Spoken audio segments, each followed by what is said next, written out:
صاحبوں اور صاحبات، چند نظمیں اشفاق صاحب کی پیش کرتا ہوں۔ بیٹے کے نام۔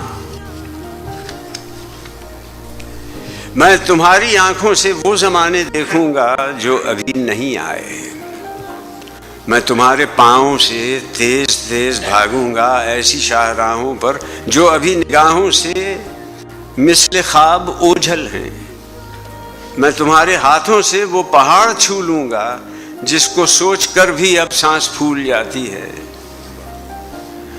وہ پہاڑ، وہ رستے جن پہ تم کو جانا ہے، وہ نیا زمانہ ہے اور وہ تمہارا ہے۔ میں کہ اس زمانے کو دیکھ بھی نہ پاؤں گا، لیکن اس زمانے کی ہر گھڑی کو، ہر پل کو میری آنکھیں دیکھیں گی، ان چمکتی آنکھوں سے جو تمہاری آنکھیں ہیں۔